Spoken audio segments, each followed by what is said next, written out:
She said she loved us both, my wife's affair with my own uncle. Throwaway because some family members know my main. My name's Ethan. I've been married to Sophia for 10 years. If you'd asked me 6 months ago, I would have told you I was one of the luckiest men alive. But now I don't even know who I married. To explain how twisted this whole story is, I need to start from the beginning. Sophia wasn't just anyone. She used to be my Uncle Richard's wife. Yes, that Uncle Richard.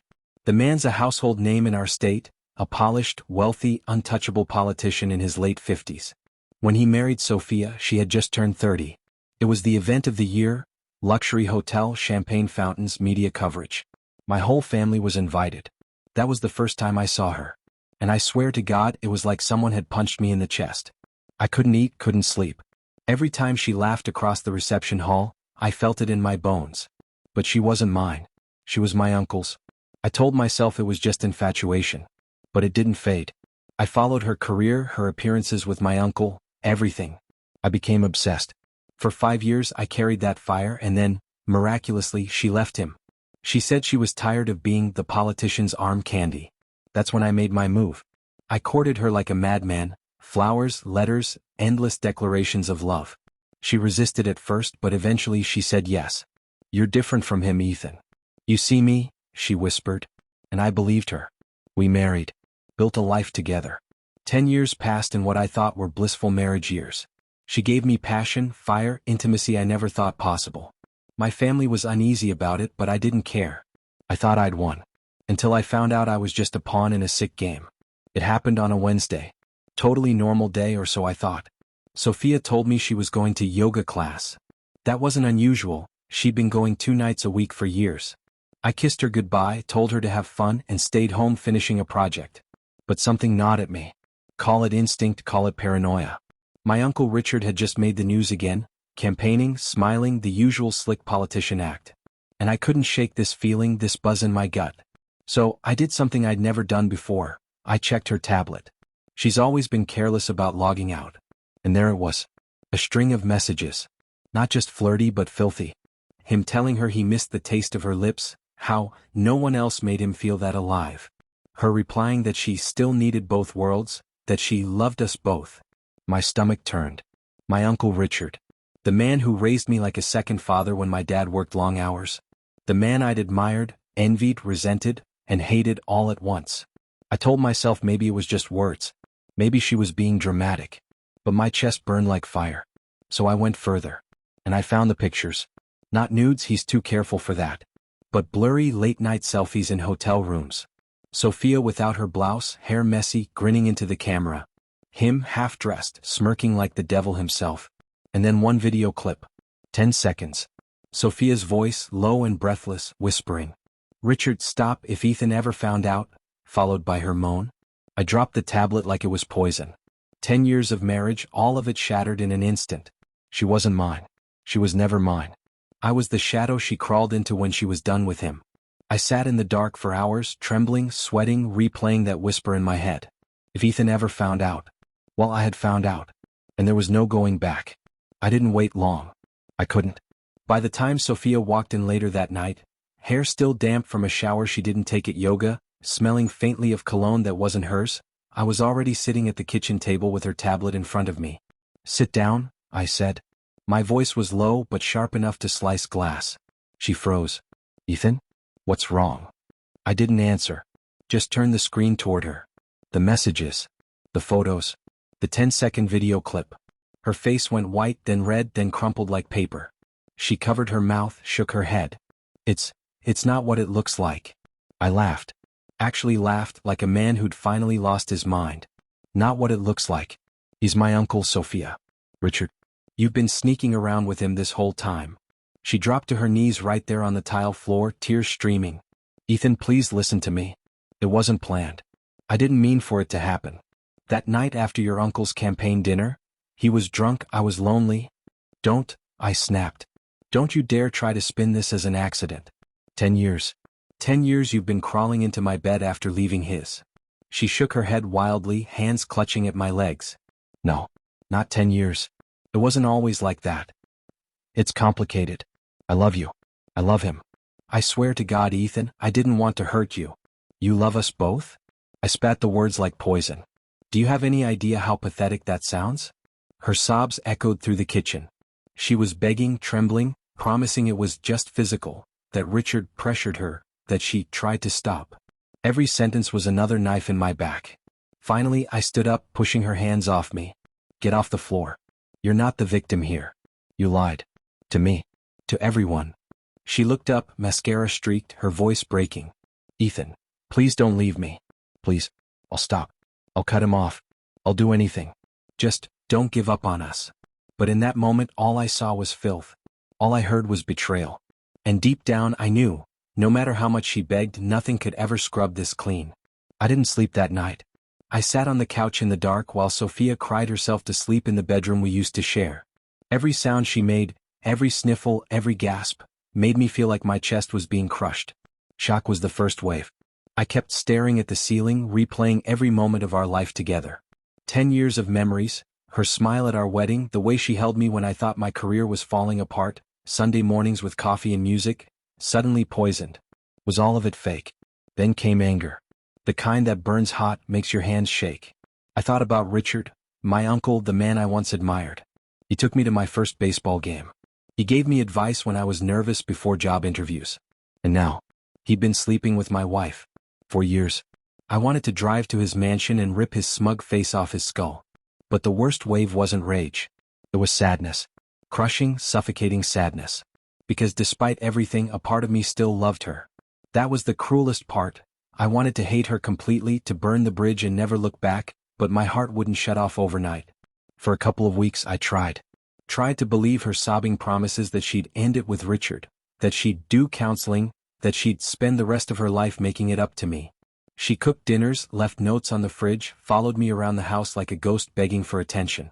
And I played along at first. I went to one counseling session. I let her hold my hand when she cried about how she didn't know why she did it. But every time I looked at her, I saw his hands on her. Every kiss felt like licking poison. Every touch was tainted. The truth is, forgiveness wasn't in me. The wound was too deep, the betrayal too sharp.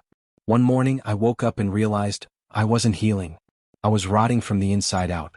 That was the day I stopped trying to fix us. The breaking point came on a Tuesday morning.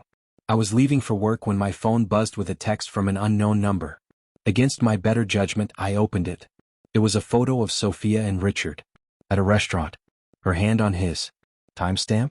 Just 3 nights earlier, while she was telling me she was at yoga. My stomach dropped. The counseling sessions, the tears, the begging, it had all been a show. She hadn't ended it. She hadn't chosen me. She wanted both of us, still playing the same disgusting game. When I got home that night, I didn't yell. I didn't throw things. I just slid my phone across the table with the photo open. She crumbled instantly. Dropped to her knees, grabbed at my hands, sobbed so hard I thought she might choke. Please, Adam, please. It was just a dinner. I swear it wasn't what it looks like. I'll end it. I'll cut him off for good. Just give me another chance. Please don't leave me. But her words were just noise. My heart had already gone cold. That night I packed a bag. Just a duffel with some clothes and my laptop. She followed me around the house like a shadow, clinging to my arm, crying, "Don't do this, please. I'll die without you." But the truth? I was already dead inside. I drove to my brother's place and crashed on his couch. Told him everything. For the first time since this nightmare started, I let it all out. Every detail, every humiliation, every lie. And my brother, bless him, didn't hold back. He said what I needed to hear. Adam, she's not just cheating. She's destroying you. You can't let her drag you down with her. Take your life back. That's when I decided. No more begging. No more lies.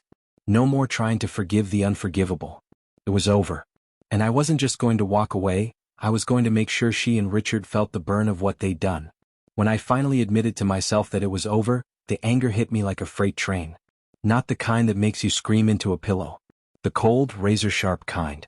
For weeks I had been humiliated, lied to, gaslit, strung along. She wanted to keep her shiny life, with me as her safe husband at home and my uncle as her sugar escape. And the worst part? She thought I was too weak to ever stop her. I wasn't going to scream. I wasn't going to fight in the street. No. I was going to dismantle her carefully built fantasy world, piece by piece. The first step was cutting her off. I froze our joint accounts, pulled my money, and locked down every credit card. She had gotten too used to swiping for clothes, dinners, yoga retreats. Now she'd have to explain why her luxury lifestyle suddenly went on pause. Next I called a lawyer. Showed him the photos, the texts, the PI's report. He barely skimmed before looking up and saying, "You've got her. Ironclad. She won't get a dime if you don't want her to." That gave me a strange, bitter sense of peace. For the first time I felt like I was the one holding the cards. But I didn't stop there. My Uncle Richard wasn't going to get away clean either. He paraded himself as the respectable politician, the family patriarch, the man of honor. Meanwhile, he was sneaking around with his own nephew's wife. I reached out to a journalist contact of mine. Slid him a few photos, a couple of juicy leads. Told him there was more where that came from. I didn't care if Richard's political empire burned. In fact, I wanted to be the one holding the match. And Sophia? She still tried to call me every night, her voice breaking, crying, begging me to come home. I let it go to voicemail every time. Sometimes I'd listen just to remind myself who she really was, weak, pathetic, lying through her teeth even as she sobbed. She thought she had me trapped. But the truth? I was already free. And now it was my turn to play. When the truth finally started spilling out, the fallout was nuclear. I told my parents first. My mom sat at the kitchen table with her hands over her mouth, eyes wet with shock. "Oh honey, with your uncle? How could she, how could he?" My dad, who's usually the calmest man on earth, slammed his fist so hard on the table that the coffee cups rattled. I always knew Richard was a snake in a suit. But this? With his own nephew's wife. They weren't just angry for me. They were humiliated. My uncle was supposed to be family, blood, someone we could trust. And Sophia? They'd welcomed her with open arms, treated her like a daughter. Now my mom whispered. She sat at my table, smiled at me all the while sneaking off with him. She shook her head like even saying the words left a bad taste in her mouth. Then came Sophia's family. And if you think my parents were devastated, her parents were strange. Her mother actually defended her at first. "Well, she's young and Richard is powerful. Maybe you should have been more attentive." I nearly laughed in her face. Her dad just sat there sipping whiskey, not saying a word, like this was just another Tuesday. Her sister though, oh her sister. She looked me in the eye and said, "Sophia's always been like this. You just didn't see it. She loves attention, always chasing the next shiny thing.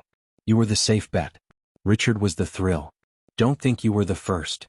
That hit me like a gut punch. Not the first? How many thrills had there been?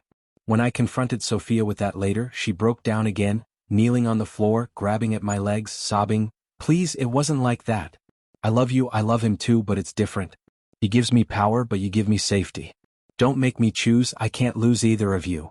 My mom, who was in the room at the time, couldn't take it. She stood up and shouted, "You already lost him, Sophia. You lost him the second you climbed into Richard's bed." Sophia collapsed into tears again, muttering half apologies, half excuses, swearing she was confused, swearing she'd cut Richard off. But the damage was done. The families had seen her for what she really was. A liar, a manipulator, a woman who wanted it all and didn't care who she crushed along the way. The perfect little fairy tale marriage? Shattered. And the cracks were spreading wider every day. Just when I thought I'd reached the bottom of the pit, the floor gave way again. I started digging, phone records, credit card statements, even old photos. Part of me hoped I was wrong, that maybe the affair with my uncle was the only betrayal. But of course it wasn't. First bombshell. Sophia had been using a separate credit card I didn't even know existed. Thousands of dollars in business dinners, spa treatments, designer clothes. And the kicker? Hotel stays. Not just with Richard. There were charges in cities where he hadn't even been at the time. My stomach dropped. Second bombshell. A friend of mine, someone I trusted, pulled me aside after church one Sunday. He looked uncomfortable, almost guilty. "Listen man, I don't know how to say this, but I saw Sophia a couple years back. With some guy. Not Richard. Outside a hotel. I thought maybe it was just a colleague. But now." He didn't have to finish the sentence. Third bombshell, her phone.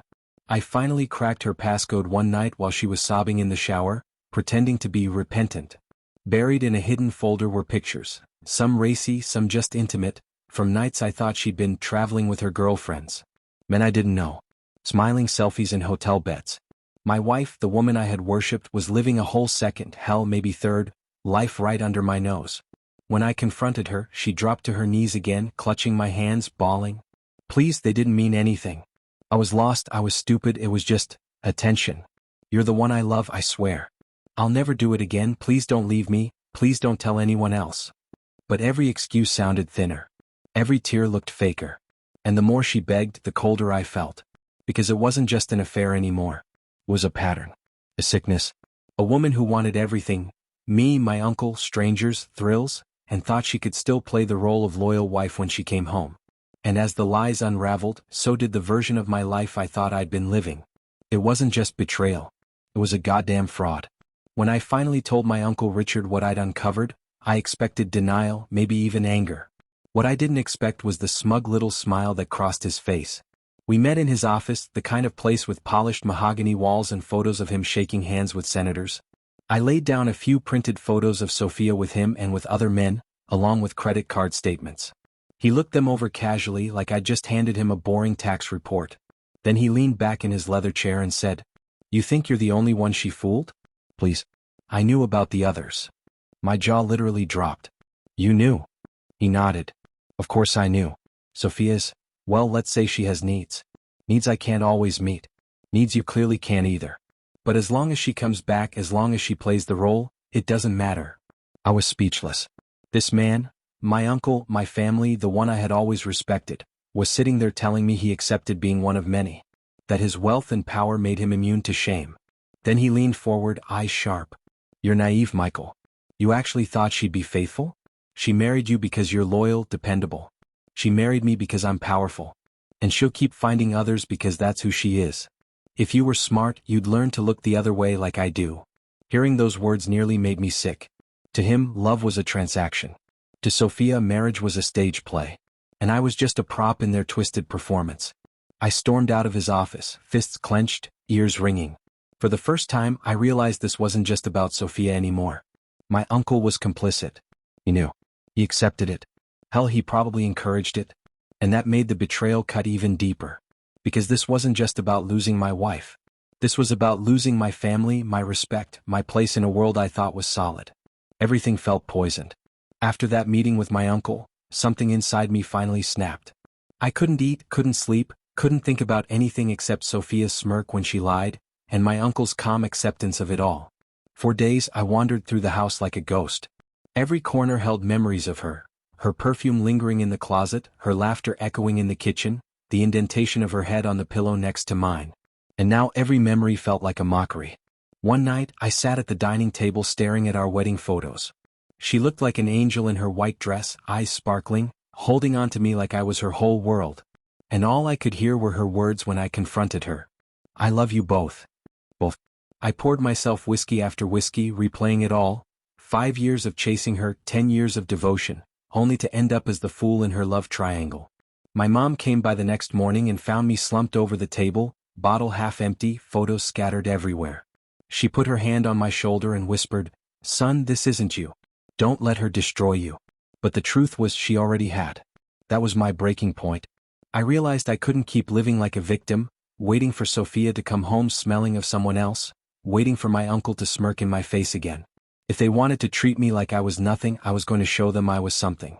And that's when the idea of revenge stopped being a fantasy in my head and started turning into a plan.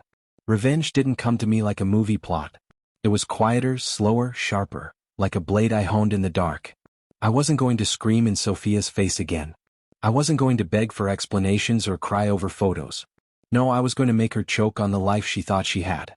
Step 1, finances. She never paid attention to money. She liked to spend it, show it off, but she had no idea where it all came from. I started moving my assets quietly, closing joint accounts, and pulling back everything that was mine before she even noticed. Step 2, exposure. My uncle might have thought he was untouchable, but I knew better. Politicians don't survive scandal, especially the kind that mixes sex, family betrayal, and hypocrisy. I started gathering everything: text messages I'd saved, screenshots of her late-night "I love you" calls, hotel receipts I'd found in her purse. Step 3, silence. I didn't tip my hand. I smiled when she came home late. I kissed her cheek when she pretended to be tired. I even listened when she cried about how confused she was. She thought I was still the broken man sitting at the table with whiskey. She had no idea I was sharpening knives in the dark. The hardest part was pretending around my family. My mom could see through me. She'd whisper, "You're planning something, aren't you?" And my dad, blunt as ever, just said, "Don't do anything stupid." But I wasn't planning something stupid. I was planning something permanent. And when the moment came, neither Sophia nor my uncle would see it coming. The opportunity came sooner than I thought. My uncle announced he was hosting a gala, a fundraiser packed with donors, journalists, and half the city's elite. The same people who worshipped him as a family man. And of course Sophia was expected to be there. On his arm. That was the moment I knew. This would be where I exposed them both. Not in a screaming match behind closed doors, not with whispered rumors that could be denied, but in front of cameras, microphones, and everyone who mattered in his precious career. I spent weeks preparing. I gave copies of the evidence to my lawyer and to a trusted friend in case something happened to me. Text threads, hotel reservations, even a few blurry photos that left little to the imagination. I had it all organized, labeled undeniable. Meanwhile at home, Sophia kept up her little play. She cried at night, whispered that she only loved me, begged me to believe her. Some nights she'd even kneel at my feet, clutching my hands like I was her lifeline. But her lies were as thin as glass. Her family, of course, was no help. Her mother called me once to say, "You're overreacting. A man like your uncle can provide things you never could." I nearly dropped the phone at the audacity. Even her brother, a smug little creep, told me I should be thankful she even married you. It only made me sharper, calmer. Their arrogance would be their downfall. The night of the gala, I dressed in my best suit, tucked the envelope of evidence inside my jacket, and walked into that glittering ballroom with one purpose: end the charade. And when the speeches began, I stepped forward. The gala was everything you'd expect. Gold chandeliers, champagne flowing, fake smiles plastered across every face. My uncle stood on stage, hand wrapped around Sophia's waist like she was a prize he'd won, while he droned on about family values and the future of our great city. My blood boiled. Every word was a lie, and there she was, beaming like the perfect wife. When the applause started, I walked forward. My voice cut through the clinking glasses. Funny thing about family values. The room went dead silent. All eyes turned to me. My uncle froze, Sophia's smile faltered, and my heart pounded so hard I thought it would explode out of my chest. I pulled the envelope from my jacket and tossed the photos onto the podium. Images of hotel rooms, text exchanges, kisses in parking lots. Gasps erupted as people craned their necks trying to see. "This," I said, my voice steady, "is who you're cheering for. My uncle, the man preaching about honor, is sleeping with his own niece-in-law. My wife. My so-called partner." Sophia let out a shriek and stumbled forward, trying to grab the papers. "No. Please stop. This isn't what it looks like." She dropped to her knees right there, tears streaming down her face, begging me to stop humiliating her. My uncle tried to bluster, his face red as wine. "This is slander. He's lying." But the evidence was already in too many hands. Phones were out, flashes going off. There was no putting the genie back in the bottle. My father stood up in the back of the room, his voice booming, "You disgust me. Both of you." My mom just covered her mouth, shaking her head like her heart was breaking. "Sophia's family?" Her mother shouted at me, "You'll ruin her life." Her brother tried to lunge at me, but security held him back. I didn't flinch. I just looked at Sophia on her knees, mascara streaked, clinging to my legs and whispering, "Please, James, I love you. Don't do this." But the truth was already out. The room had erupted into chaos. By the next morning, the scandal was everywhere. Local news stations ran it as their lead story: prominent politician exposed in affair scandal at gala. Social media had the photos splashed across every feed, with people commenting things like, "disgusting," "corrupt family," and "karma." My phone blew up. Friends, coworkers, distant cousins, they all wanted the inside scoop. I didn't answer most of them. I just sat in my apartment, staring at the mess Sophia had left behind. My uncle tried damage control immediately. His team released a statement calling it a politically motivated smear campaign and accusing me of fabricating evidence. But the photos were too clear, the text too real. Reporters started digging into his past, and soon enough, more skeletons came tumbling out: bribes, shady deals, campaign funds mysteriously missing. As for Sophia, she called nonstop. One minute she was sobbing, saying she'd made a terrible mistake, and that she only loved me. The next she was furious, screaming that I had destroyed her life and humiliated her beyond repair. She even showed up at my parents' house, kneeling on their front porch, begging my mom to let her in. My dad told her flat out, "You're not welcome here. Go back to your mess." Her family was no better. Her mother left me voicemails laced with venom: "You'll pay for this. You could have kept it private. You wanted to ruin her." You're sick. But here's the thing, they weren't angry about the betrayal. They were angry about the exposure. That told me everything I needed to know about what kind of people they were. The political world turned its back on my uncle. Sponsors pulled funding, campaign donors vanished, and whispers of an ethics investigation started floating around. For the first time in decades, he wasn't untouchable. And Sophia? The woman who once strutted into rooms like a queen now couldn't show her face at the grocery store without whispers trailing her like a bad smell. Meanwhile, I felt empty, hollow, like I'd dropped a bomb, but the blast radius had taken pieces of me with it. After the dust settled, I was left with silence. No wife, no marriage, no illusions. Just me. At first, I thought I'd drown in that silence. I kept replaying everything in my head. The wedding, the years of devotion, her smile when she told me I was her only. Then the image of her kissing my uncle would crash through like glass. I'd choke on anger all over again. But slowly the silence became space. Space to breathe, to think, to build something that was mine alone. I started running every morning, pounding the pavement until my lungs burned and sweat washed the poison out of me. I joined a boxing gym. The first time my fist connected with the heavy bag, I felt years of rage bleed out. Punch after punch, I reclaimed a little more of myself. I also picked up an old passion, photography. I dusted off the camera I hadn't touched in years and started capturing sunsets, cityscapes, strangers' faces. Each shot felt like proof. I was seeing the world again, not through Sophia's shadow but through my own eyes. My family stood by me. My mom said one night, "Son, she thought she broke you. But she only set you free." My dad, who rarely gives compliments, simply nodded at me over dinner and said, "You're stronger now." Coming from him, that meant everything. Sophia tried one last time. Months later, I got a letter in the mail. Her handwriting. She begged for forgiveness, said she loved us both, and claimed she'd made the wrong choice. I didn't even finish reading. I ripped it up, tossed it in the trash, and felt lighter than I had in years. And my uncle? He's a ghost now. The political machine chewed him up the second he became useless. No donors, no power, no shine. The last I heard, he's living quietly, bitter and forgotten.